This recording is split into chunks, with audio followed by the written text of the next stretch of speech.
Rahby Digital, haki na ukweli.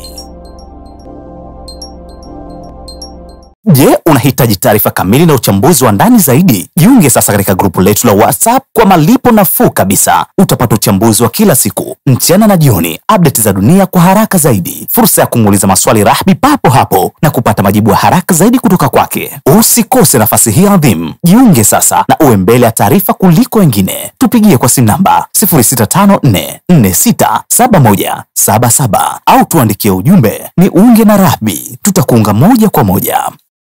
Mengi sana. Jana kumezuka mambo mengi sana baada ya Donald Trump kutoa kwenye mtandao wake, anasema kuwa wanatakiwa wajisalimishe bila masharti. Wajisalimishe bila masharti. Akaongeza akasema kuwa tunafahamu kiongozi wa Irani alipojificha, lakini hatuna mpango wa kumuua.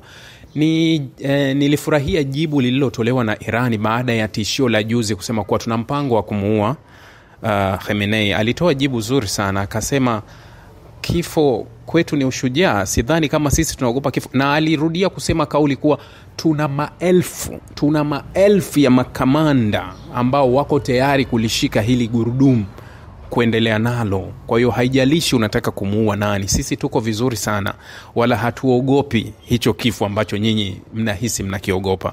Yeye alijibu tu vile. Sasa jana kulikuwa kuna kikao cha usalama Marekani, takriban saa 1 na kitu kilikaliwa kule Marekani kati ya Trump na washirika wake na watu wake wa karibu wa masuala ya kiusalama.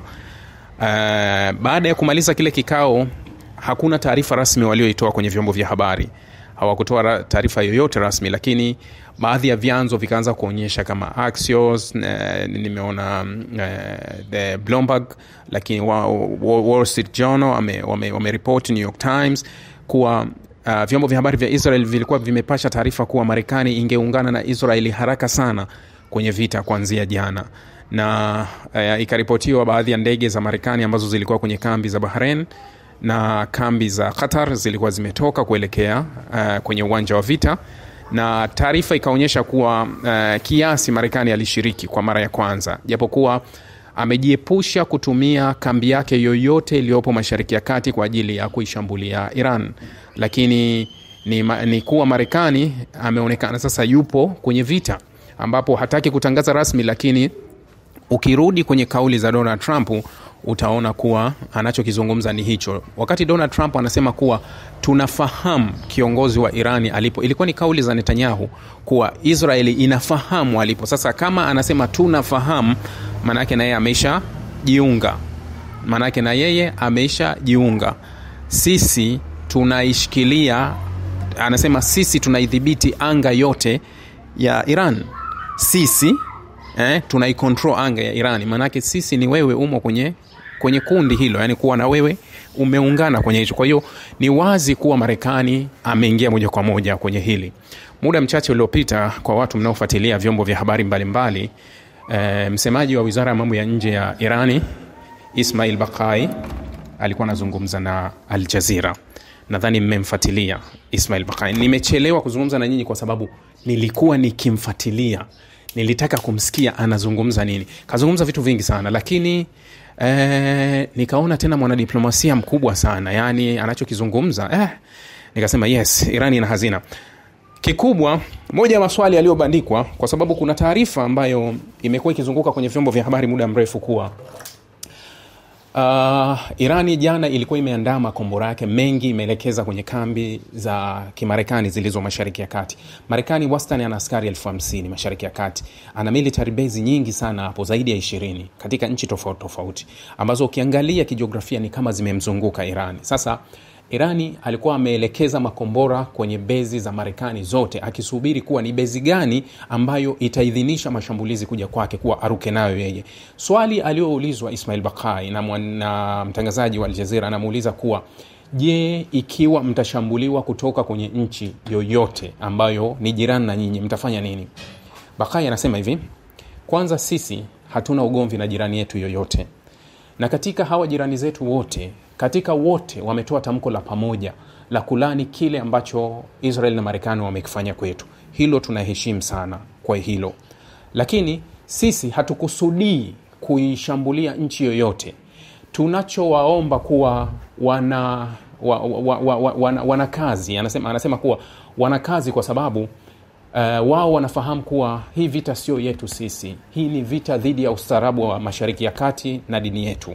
Sasa akawa anasema kuwa wao wana jukumu moja la kuzuia hilo lisitokee, kwa sababu nchi zina uamuzi wa kukataza anga yao isitumike dhidi ya nchi nyingine. Huo uamuzi wanao. Kwa hiyo hilo ni jukumu lao wao kuhakikisha kuwa wanazuia nchi zao kuruhusu kambi zao zitumike dhidi yetu, kwa sababu kama wao wanaamini kuwa Marekani na ugomvi na sisi, watakuwa wanachelewa sana. Hii kauli amekuwa akizungumza Ali Khamenei muda mrefu, kiongozi wa Iran. Amekuwa akizungumza sana kuwa shida ya jirani zetu Waarabu, unajua Irani sio Waarabu na watu ndio wanapochanganya. Irani sio Waarabu, Irani ni Waajemi.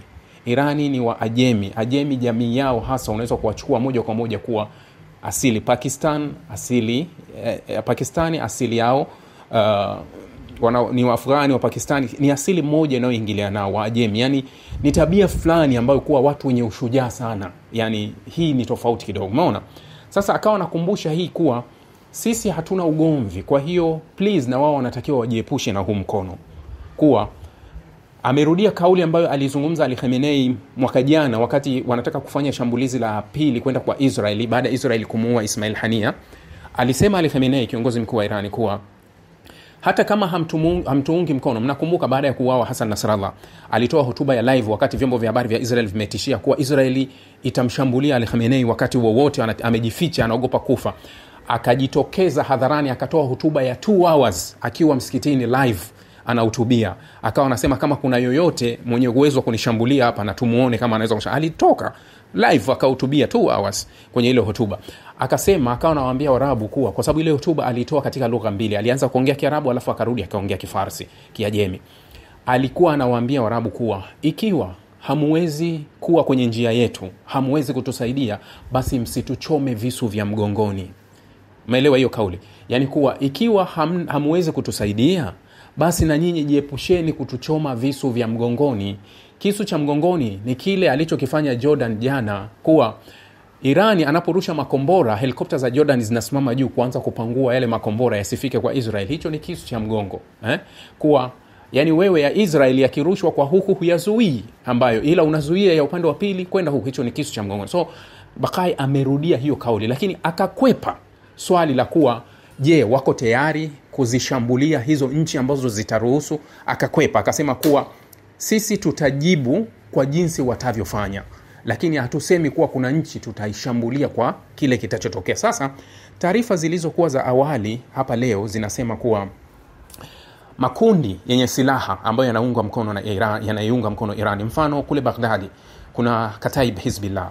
Nadhani mnawafahamu Kataib Hizbillah ni kundi ambalo lilikuwa likiongozwa na Abu Mahdi al-Muhandis. Kama mnakumbuka, aliuawa pamoja na General Qasim Soleimani, ndio muasisi hasa wa ile kundi. Wakati General Qasim Soleimani anauawa 2020 pale Baghdadi kwenye uwanja wa ndege kwa amri ya Donald Trump, mnakumbuka, aliuawa pamoja, waliuawa wawili, waliuawa wakiwa pamoja na Abu Mahdi al-Muhandis, kiongozi wa Kataib Hizbillah. Kataib Hizbillah ni kundi lenye wapiganaji zaidi ya 100,000 ambao wanaiunga mkono Iran. Sasa taarifa za asubuhi zinaonekana kama makundi yenye silaha, Iraq nazungumza ni makundi mengi yenye silaha, alafu makundi mengi yenye silaha yanaiunga mkono Iran. Kitu kimoja ambacho Marekani walibugi katika Iraq baada ya kuondosha Saddam Hussein, kwa sababu Marekani na washirika wa magharibi walitegemea kabisa kuondosha kwa Saddam Hussein watapachika mamluki. Wakishampachika mamluki, watakuwa na ushawishi na siasa ya ndani ya Iraq. Kilichotokea ilikuwa tofauti. Yani ni kama vile hesabu zilipigwa wrong. Rudi nyuma kati ya Iran na Iraq. Wakati wa Saddam Hussein, Iran hakuwa hivi alivyokuwa. Yani wao waliamini Saddam Hussein alikuwa tishio, yani katika eneo. Kwa kawaida walihisi kuwa Saddam Hussein alikuwa tishio. Wakasema tukimuondoa huyu tutakuwa tumeondoa tishio, kwa sababu Saddam Hussein wakati huo alikuwa anaonekana kama, tuseme kwa mfano ukitoa ni kama mbuzi beberu, tuseme mfano beberu. Halafu Irani alikuwa anaonekana kama jogoo. Sijui umeelewa. Kwa hiyo utaona kuwa huyu beberu, huyu jogoo. Wao wakamuua beberu Saddam Hussein wakiamini huyu jogoo ni mwepesi kumchinja. Huyu jogoo leo amegeuka kuwa tembo. Yani kuna wakati huyu Trump akili ziliwahi kumrudia, akasema ni kosa kubwa la kimkakati kumuua Saddam Hussein, kwa sababu Saddam Hussein pekee, yani Iraki pekee ndio nchi ambayo ilikuwa ina uwezo wa kuidhibiti Iran kusogea. Baada ya kudondoka Saddam Hussein na Iraki ikapoteza ushawishi, Irani akakuwa si tu Iraq, akaingia Syria, akaingia Lebanoni, akawa ndio nchi ambayo inaikontrol Mashariki ya Kati kwa kiwango kikubwa sana baada ya kuidondosha serikali ya Iraq. Bas, akawa mkubwa sana. Sasa walichokuwa na kiofia kikawa kikubwa. Sasa baada ya kudondoka serikali ya Iraki, aliyefaidika na kudondoka serikali ya Iraki hakuwa zaidi Marekani, alikuwa ni Iran, kwa sababu Iran akapachika viongozi. Leo hii serikali ya Iraq, Iran ana ushawishi mkubwa kama vile Israeli kwenye ushawishi serikali ya Marekani, yani wale wabunge, maseneta wa nini, kwa sababu chukua kiongozi wa Washia ambaye ni kiongozi mkuu wa Washia ndani ya Iraq, Muqtada al-Sadri. Muqtada al-Sadri, uungwaji mkono alionao ndani ya Iraq leo, akisema kuwa tunamtaka waziri mkuu al-Sudani aondoke madarakani, ataondoka leo. Yani akiamua kuitisha maandamano, kwa sababu mmoja ya viongozi wenye nguvu kabisa katika ukanda wa Kiarabu, ukimuondoa aliyekuwa kiongozi wa Hizbullah Hassan Nasrallah, kiongozi mwingine mwenye nguvu na sauti kubwa katika ulimwengu wa Kiarabu hivi sasa ni Muqtada al-Sadri, kiongozi wa Washia pale Iran. Huyu ndio kiongozi mwenye sauti kubwa kabisa kokote. Sasa hawa wote ni mamluki wa Iran, wote wanakontroliwa na Iran. Sasa tayari haya makundi yenye nguvu yaliyopo Iraq yamejiandaa ikiwa kambi ya Iraq zitatumika kuishambulia Irani, wao wataishambulia kutokea pale pale, na hawa wanamiliki silaha kubwa kwa sababu hawa ni wafuasi wa Iran. Tayari Iran, tofauti ya Iran na washirika wengine walivyokuwa, Irani anapokuwa na washirika wake huwa hagawi silaha kama wengine. Akiwapa silaha anawapa na teknolojia, yani kuwa mnaweza mkawa on your own, yani ile wewe kwa wewe, yani una uwezo wa kutengeneza. Ndio maana hakuna chochote kinaingia ndani ya Gaza katika mzingiro, lakini bado Hamas wana uwezo kurusha rocket, bado Hamas wanatengeneza silaha, bado, kwa sababu Hamas walipohama mwaka 2000 na ngapi, Hamas wamehama upepo wao, kwa sababu baada ya kuuawa marehemu Sheikh Ahmed Yassin mwaka 2002, akafuatia mwingine alivyokuja, nadhani kati ya 2008 2010, nadhani Hamas ndio walibadili upepo kutoka kumilikiwa na Saudi Arabia. Yes, baada ya kushinda uchaguzi wa Gaza mwaka 2007, walishifti kutoka kuwa chini ya Saudi Arabia, wakahamisha uwezo wao wakaenda kwa upande wa Iran. Walivyohamia upande wa Irani hakuwapa silaha tu, aliwapa teknolojia, akawapa ujuzi. Ndio maana wale Hizbullah wana uwezo wa kutengeneza drone zao, wana uwezo wa kutengeneza makombora yao, wana uwezo wa kutengeneza lolote. Je, unahitaji taarifa kamili na uchambuzi wa ndani zaidi? Jiunge sasa katika grupu letu la WhatsApp kwa malipo nafuu kabisa. Utapata uchambuzi wa kila siku, mchana na jioni, update za dunia kwa haraka zaidi, fursa ya kumuuliza maswali Rahbi papo hapo na kupata majibu ya haraka zaidi kutoka kwake. Usikose nafasi hii adhimu. Jiunge sasa na uwe mbele ya taarifa kuliko wengine. Tupigie kwa simu namba 0654467177 au tuandikie ujumbe ni unge na Rahbi. Tutakuunga moja kwa moja.